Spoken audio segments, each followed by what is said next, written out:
Okay, so I am going to go over using solid rivets. This is just some rod. This is 1/8 inch rod, and 1/8 inch rod coincides with about a 3/32 drill bit, also a number 32. So I'm sorry, 1/8 inch rod coincides with 1/8 inch drill bit, and 1/8 inch drill bit coincides with the number 32 machine bit. So I have a machine index, and in that index I have only you know, a number 32, and I know that that's exactly what I need for this drill bit, or for this material. So another way to tell is just drill a hole through some scrap material, because here at home I don't have a gauge. And I was, you know, it's kind of funny thinking about, you know, the things I never used to use because I don't have all the tools, because I never really needed them. I don't have all the tools that you guys have in the studio.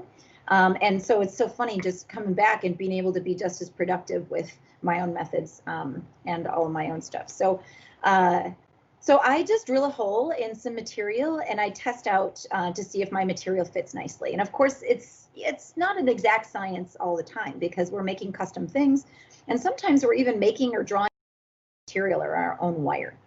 But the thing about this material that you buy from like a S&K assortment at the hardware store is it's a standard size, so it'll tell you exactly what size it is. It'll tell you that it's 1/8 inch, but you can usually get it in tube form, or you can get it in rod form. You know, and then other materials you can get huge pieces of tubing. You can get, you know, you can get pieces of wire and everything. Oh, frozen. You can get wire, and so you just make sure you roughly match up. Whoa. Roughly match up the drill bit with the shank of the material. So with something like a machinist bit, it's the same shank size all the way from the cutting end all the way down to the tool holding end. And so you can use a ruler or a dividers or you know, your caliper, and you can measure to make sure it's the exact right size. Because with rivets, we're worried only about the OD of the tubing, the OD meaning the outside diameter of the material. So since we're only worried about the OD, we can just match up the shank because it's consistent. There are some step shanks where the shank is a different size than the drill. And in this case, you wouldn't want to use this method. But for these things, I just sort of matched them up, and I could feel that they were flush, meaning that they were just perfectly kind of seamless. And I knew that they would match up nicely. But I also kind of have this go-to, and then sometimes I'll even bag these things up together just to make sure that I've provided myself with you know, as little guesswork as possible. So I could use a divider, I could use my calipers, you know, I got that all staged up here anyway. But my favorite tool in the whole wide world is my Starrett divider. This is, you know, you guys use these dividers. This one is super old. I got it at like a auction or a garage sale or something. Obviously somebody stole it from a school because it's painted red. We don't use red in our tools, so it wasn't one of ours. But this is like a typical divider, and then this is a Starrett divider. And you can kind of see the difference here, not only in elegance, but in overall just sort of quality and precision. So like in terms of like how these points come together, they come together beautifully. And these, I actually really like these. These come together nicely too, but in terms of bulk, you know, they're square. They don't go to a cone until the very end. These, oh wait, these are conical all the way down. And so I use a divider for pretty much everything. I kind of hold it in my hand like this, and I'll use, you know, I'll measure all kinds of stuff. I'll measure lengths of things. I'll measure diameters of things. And I just always have this at my bench.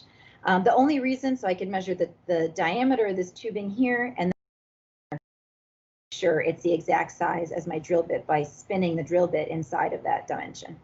So you could do this with these methods, these sort of rudimentary normal methods, or you could of course use a gauge that's in the studio. So if you're in the studio, you know, take advantage of the tools that are there.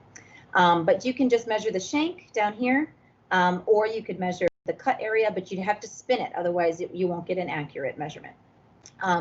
But the divider here is my absolute favorite tool. And the only reason I keep this little condom on here is because if you ever drop this thing onto the ground, you will cry.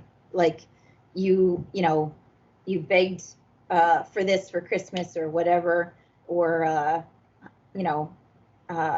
for, I don't know what other holidays are there. I don't celebrate any of them, so but you begged for it, and then you drop it on the floor. So don't drop it. I also have this pair that are so awesome and huge they don't even fit in the camera.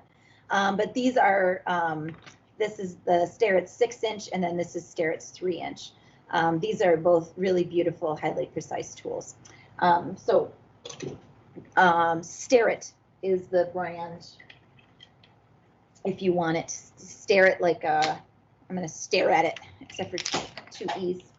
All right, and then now that I know exactly what material I need, I know what drill bit I need to drill for that. You want these to be the precise measurements of each other. They have to be exact. You can't have any play in these holes. And some of the rivets that I've been seeing generally around the studio is the only problem that you guys are having is that you're not being careful when you're picking the size of your drill bit. So you can't pick the drill bit first. You have to have the material first. It's all about the material. You have to focus on this. This is what tells you every other increment, measurement, everything. So start with the material and then find the drill bit that matches it. Forgive me. And then find the drill bit that matches it. So always make sure you have a super tight fit by matching up those two things. And I'm going to just labor over that because it's the biggest mistake I'm seeing around the studio.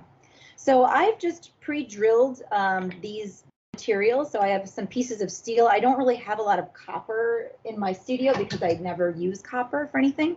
So I only have like steel and some scraps of brass. So I have, I drilled these holes. I'm going to do a solid rivet up here and a tube rivet down here. And I just want to test fit my material. So I'm just going to put it in here, and it should actually be pretty tight. And there, you want to see it looks exactly the right size. It's size on size, and it's almost a little tight. So make sure that you, I'm trying to find a sweet spot here. There we go. Make sure that you are being really careful about the material and you're testing it out. And then always use the same drill bit for the same material. So a general rule that you'll see on handouts is that you want to make sure that half of the thickness of your material, so half of this thickness, whichever that is, that looks like 2 or 3 millimeters, is the length that your rivet needs to stick out on this end and on this end. So that is sort of an odd sort of general rule, but this is 1/8 inch material. It's about 4 millimeters in diameter. So that means I need about 2 millimeters of rivet sticking out this way and 2 millimeters sticking out over here. It's not a lot of material. Another thing you want to make sure of right away is that you make sure that the material is really, really square. It has to be square. Whoa, wow. If it's not square, and by square I mean flat, if it's not flat, you're going to have a wonky rivet. So make sure that you're either cutting something really flat or you have to file it into a flat position. So this is another time where I use my dividers. So I'll take my divider and I'll sort of eyeball what I think is about 1.5 millimeters, or 2 millimeters, like we said, about 1.5 millimeters to 2 millimeters on either side. So I'm sandwiching these two pieces of material together, and I'm putting my divider over it, and then I'm measuring up kind of by hand, but I could use a ruler if I wanted to measure the thickness. And I'm finding a sweet spot where it looks like I have this play of about 1 millimeter or 2 millimeters. So it's a sandwich with perfect 1 millimeter to 2 millimeter slices of bread on either side. So that then becomes my rivet measurement. This is how long my material needs to be. So I could make a, general rule. I could put this in and use a Sharpie and mark it. If I needed to do it that way, I could just mark it with a Sharpie. But I prefer starting with the divider. That way, this sort of locked into position, and this is my measurement all day long, every day. So I don't have to really do a lot of extra work measuring every single rivet. I just never touch this measurement. I never screw with the knob and change this measurement. So all I have to do then is rub this across and scribe my line for my material. And then I'm going to go ahead and cut that material. If I needed 10 of these, I would just cut, mark, cut, mark, cut, mark. And this would be my increment. So Starrett dividers are your best friend in the world. So I'm going to go ahead and cut my material. The only thing I don't have is I do have quite a, I have this little tool roll of materials at school to do demos, and all of my saw blades are there. So I just broke my first one. I only have one more saw blade. So everybody hold your breath.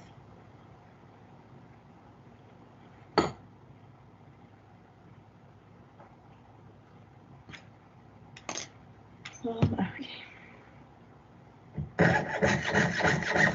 So I'm trying to cut this really straight. I absolutely friggin' love rivets. I love them so much. I just can't even express enough how much I love them. I also love these. These are like kind of fun. These are Tel Swiss needle files. This is a Grobet needle file set. These 6 files are about $80 for the set. So these are, as you can see, they belong to me. These are my favorite files. You could go from file to polish. These files are so perfect. So I'm just going to take the burr off. You never ever want to burr on a rivet. And I'm going overboard here on my description of rivets. This is riveting on steroids here, but I absolutely love rivets.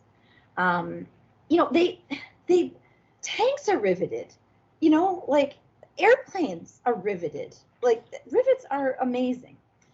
So I'm gonna put this rivet in, and there you can see I have about 1 millimeter or 2 millimeters. Real close there. About 1 millimeter or 2 millimeters. Come on either side. Oh, there we go. Kind of. This is hard. Okay. So about 1 millimeter or 2 millimeters on either side. And it fits perfectly. There's no air around the rivet. It's just perfect fit in there. So think about like if you want your rivet to be noticeable, if you want your rivet to go away, if you want it to 20%. Yeah. All right. Dropped it. If you want your rivet to go away, you have to think about what material it's made out of. And of course, yes, this is the most annoying part. Looks like somebody chewed on my bench pin. Before you rivet your materials together, you also want to make sure there aren't any burrs anywhere. So this is the part where it gets pretty crucial.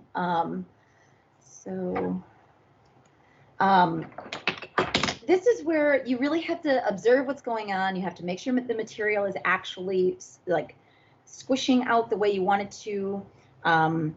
Rivets are beautiful. If you pre-flare a rivet, you have to support the sides.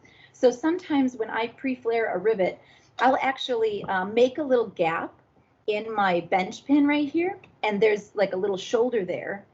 And I'll put the material in after I cut it to length. I'll put a tiny little bit of material in the bench pin crevice, and then I'll pre-flare it by holding it into the bench pin. You can also make a little jig or use the draw plates to hold the material while you pre-flare a rivet. And that way you're almost like putting in a nail, except for it's going to look identical. It doesn't look sort of man-made, or it doesn't look machine-made or anything. So this is the critical part. I'm going to just use the ball peen end of my hammer. There we go. Wow, this is something else. Okay, I'm going to use the ball peen end of my hammer to just lightly set over the top of this material so that I know the rivet's not going to fall out. I'm not going to hammer the living daylights out of it. I'm just going to hammer it a little bit so I know the rivet's not going to fall out. So just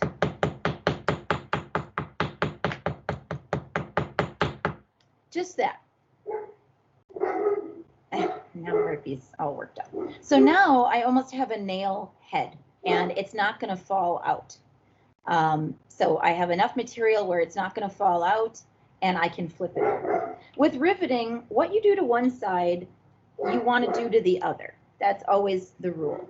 And if you hit too hard on one end when you're starting the set, then I have a delay. Sorry, you guys. So what you do to one side is like origami. Anybody does origami, what you do to one side, you always do to the other. So I'm just going to lightly, I'm kind of getting the outer edges. So now it's together, but not tight. So I have a lot of material to play with, but I want to make sure it's evenly dispersed here. So now that I know the rivet's not going to fall out, now again, what you do to one side, you have to do to the other, but you don't have to go nuts on this, because what ends up happening is while you're hammering down, there's reverberation against the steel material, the anvil or the literal anvil, whatever you're using. And what it's doing is it's actually pile driving up. It's not driving down, it's shoving the material back up, and it's almost sucking it out of the material. And then when you flip it over, you realize I have no rivet on the other side. I have no more material. Where did it all go? It all sucked up or it bent over. Another thing people do is they anneal their wire. Don't anneal your wire. Don't anneal your tubing. It's very soft. So now, this is actually such an itty bitty little hammer. I'm not gonna. Too bitty. Oh, I guess I have two almost the same. They're pretty close to the same. I'm going to use this bigger one. So I'm going to hammer that over, and you only need, the thinner the material, the less you need sticking out. You never want a lot of material sticking out. If it starts to bend over, the rivet, as you're hammering it, starts to bend over, your rivet is way too long.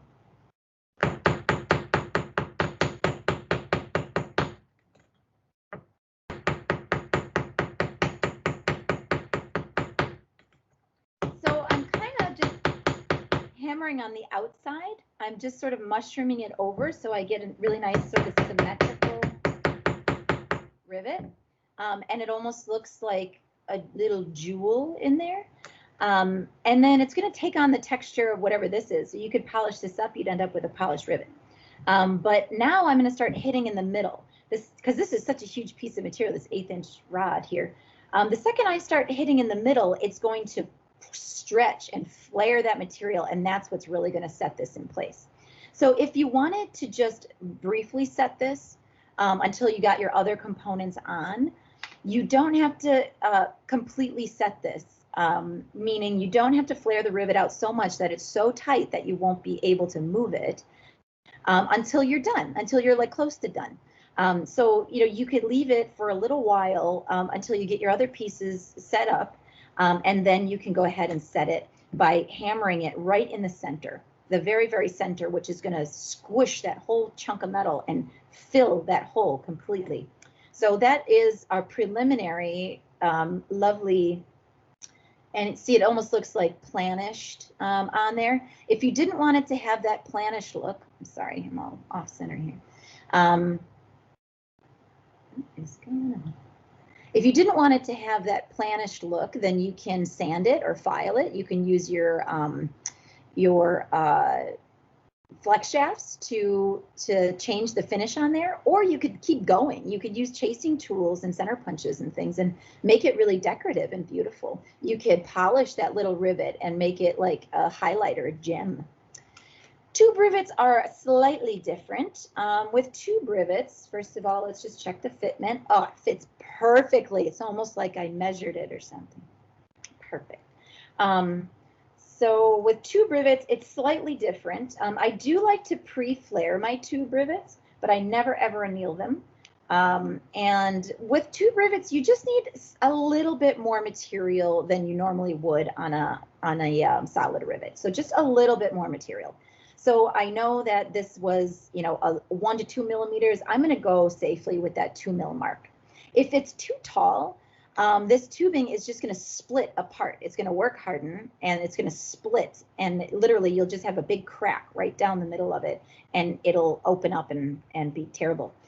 The only way to get rid of a rivet if you mess up is just to drill it out. You use the exact same size drill bit that you used to drill the hole in the first place, and you just drill out that material, and all of the rivet material disintegrates. But again, it's super critical to start with a nice perpendicular, perfectly filed piece. And then a trick with tubing is if you have a burr at the top of it anywhere, if there's a burr anywhere on there, it will be more likely to split. It will be more likely to split at that burr site. So you want to make sure there are no burrs, and maybe even on a tube go as far. And I love tube rivets. I love me some tube rivets. I've probably done thousands tube rivets. So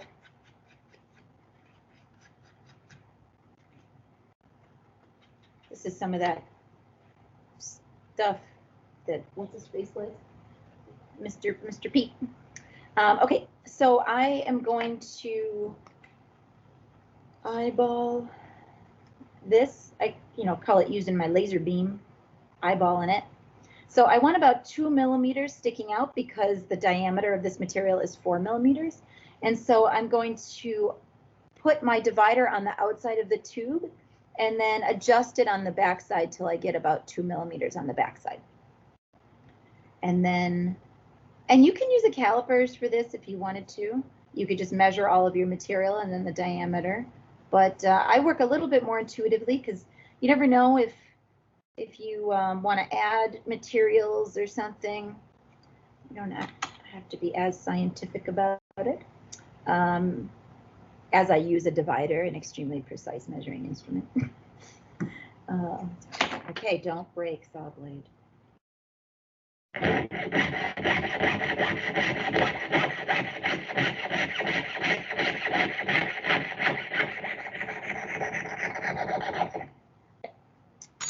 So this is the moment of truth. I might have to cut another one if you don't quite do it right. You have to just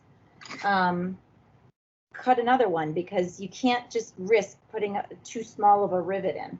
It's a bad bet.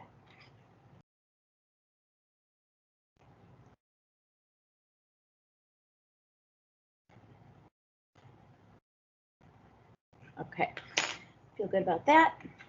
So what I like to do with rivets, with tube rivets in particular, is I do like to pre-flare my tube rivets.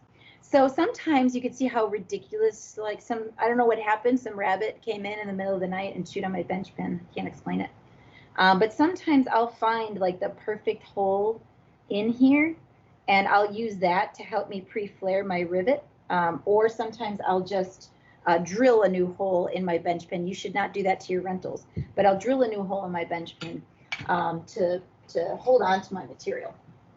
But another thing you could do is get some locking pliers or some parallel pliers and hold on to your rivet with those parallel pliers.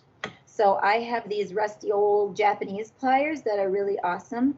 And I use these to hold on to my rivet to pre-flare it. You guys have draw plates at your disposal and you have all kinds of other, you know, industrious things in the studio to hold on to your tube rivets. You don't have to pre-flare your tube rivet, but you can. I've just propped this up with my drill index. So I am going to use my dad's old punch. This is sort of my like tube rivet punch. This also happens to be a Starrett brand punch or center punch. So I'm just going to use my chasing hammer, and this one's a little wimpy. I'm going to use the big one again, and I'm going to just lightly pre-flare. If you didn't file this square, if your tube is cattywampus in any way or crooked in any way, this will not be a good rivet. Don't hit my camera. So if you're not supporting the outside edges of your tube, then you're just going to deform the entire thing and it's not going to fit in your material. So it's important to make sure that you don't hammer on it too hard. You guys don't really have to give her the whole, you don't have to give her all the beans. The other thing I use are my dapping punches. I love doing tube rivets with dapping punches. It's so satisfying. This dapping punch set was only like 60 bucks, and it's a huge assortment, and you get the die with it. So I really like this set.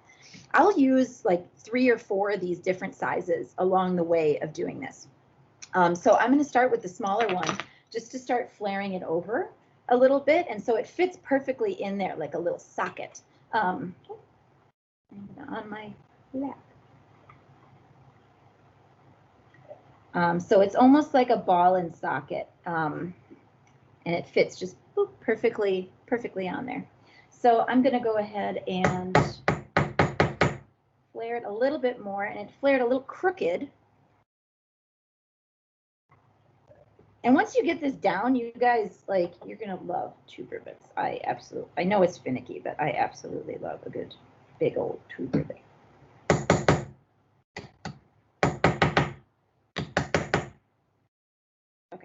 So it's a little crooked, but I'm going to fix it once it's in the material. I don't want to risk bowing out the middle too much, but I do have a pretty decent flare on this guy. And, you know, the thicker your materials, the longer your rivet, the less sort of wonky or, you know, like cumbersome it is to hold something so little. But you can see here it's flared a little bit more on one side than it is. You can barely see that. A little bit more on one side than it is on the other. So I'm going to put it in the material. And this is the point where you're like, okay, well, this is a little effed up, so I'm going to do better on the other side. So maybe I'm going to put that at the bottom, right? So you, like, be strategic about, okay, I pre-flared that rivet and it turned out awesome, and I pre-flared, you know, 3 of them, they turned out kind of crappy. So that goes on the back or maybe on the inside of something. So I'm going to stick it in here. And if you over flare this, then you're just sucking it out of the material, because right now it's flush on there, and that's no good, because I could accidentally, oh my God, a raccoon just walked right past my friggin', oh, dangerous. Indoors? No, thank gosh, no. But I mean, Murphy's out there. Raccoons shouldn't be out at this hour. It's probably rabbits, probably trying to get my chickens. Bastard. They're so cute, but they're not vegetarians. I have a woodchuck that lives on the property, and he's allowed on the property because he's vegetarian. So now I'm just sort of going around the outer flange, and then I'm going to go to a bigger one and kind of make it pretty. And now I'm going to flip it, because what you do to one side, you always want to do to the other. You don't want to overwork one side. So I could first just use my center punch. It's a big old fatty too. See that? That's why it's so awesome for this. Lightly flare, and then I'm going to go right into my punch. And you don't need these punches, but you have them at your disposal, so you might as well learn with them.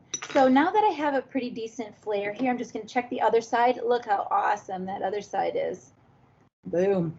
A good sign of a nice rivet is when you can actually see the perfect circle, right? This of the tube diameter. So now this one is less flared. You can see it's like kind of barely flared. Well, now I'm going to just use the larger, so I went from this little guy to, here you can kind of see, this little guy to now this bigger one. So now I'm going to flare it. And now I'm going to go right in with the domed part of my hammer, which has been like destroyed. This all paint I painted.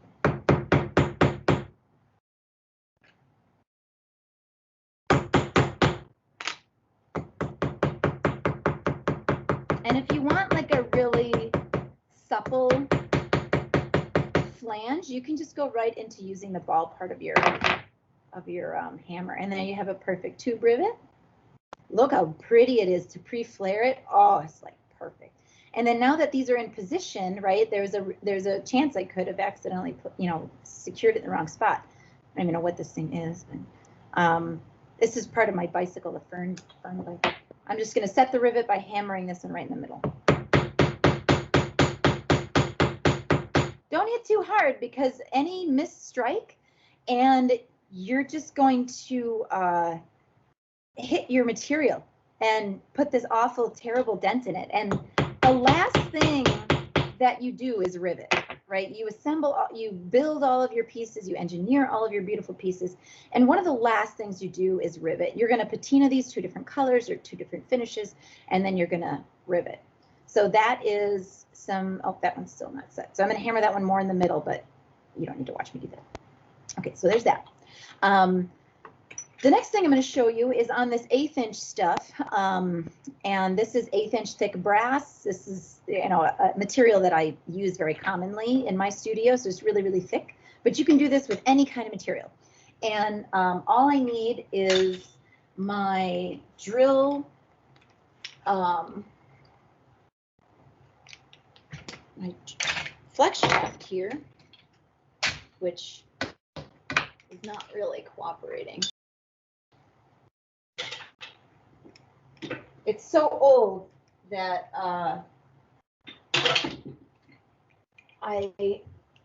have to have it completely rebuilt, but it works intermittently.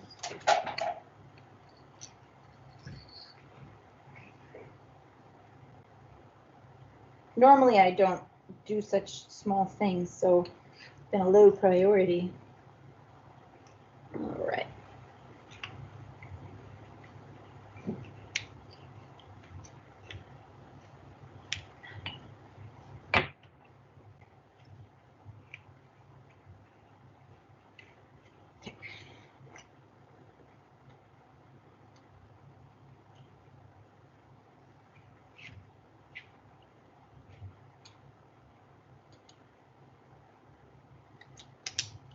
Sorry about that. I have to get a different drill bit in. All right, so in order to, I'm going to show you countersinking on this piece. This is a really thick piece, and countersinking is optimal for these thicker materials, but you can do it on any thickness of material. Countersinking, the benefit of a countersink, or what we call a flush rivet, is to hide the rivet completely. You could also decorate things flush with the material. So if I wanted to put a copper rivet in here or an aluminum rivet in here, I could, and then it would be completely flush with the surface. But since rivets expand, right, they stretch the metal, we move the metal, we actually have to remove some of this material on the surface in order to allow that material to stretch into place. So we do that by putting in a small little divot. So I have my regular hole that's going to hold my material, and it fits in there pretty perfectly. It could be just a regular rivet if I wanted it to be, but I want it to be completely flush. And in order for it to expand and hold, I have to remove a little bit of material from the very top here and the very bottom here. So I'm going to make a little dish just by cutting in ever so slightly into the top of the surface. So countersinking.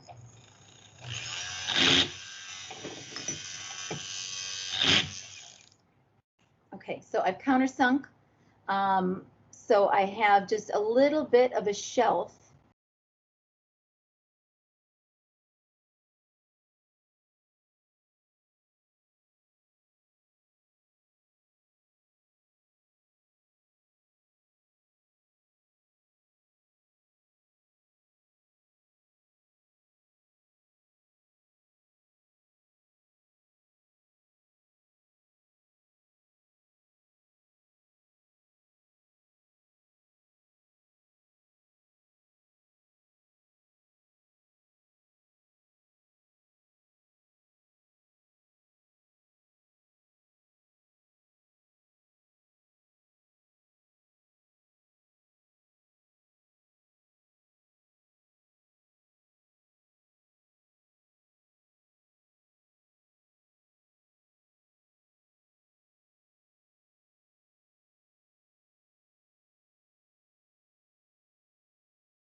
you have to do after it's completely set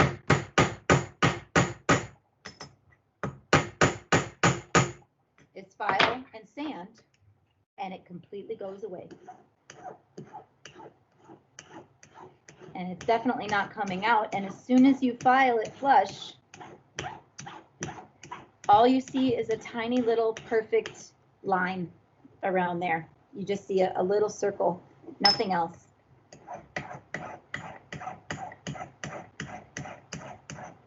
So flush rivets can completely go away except for that little shadow.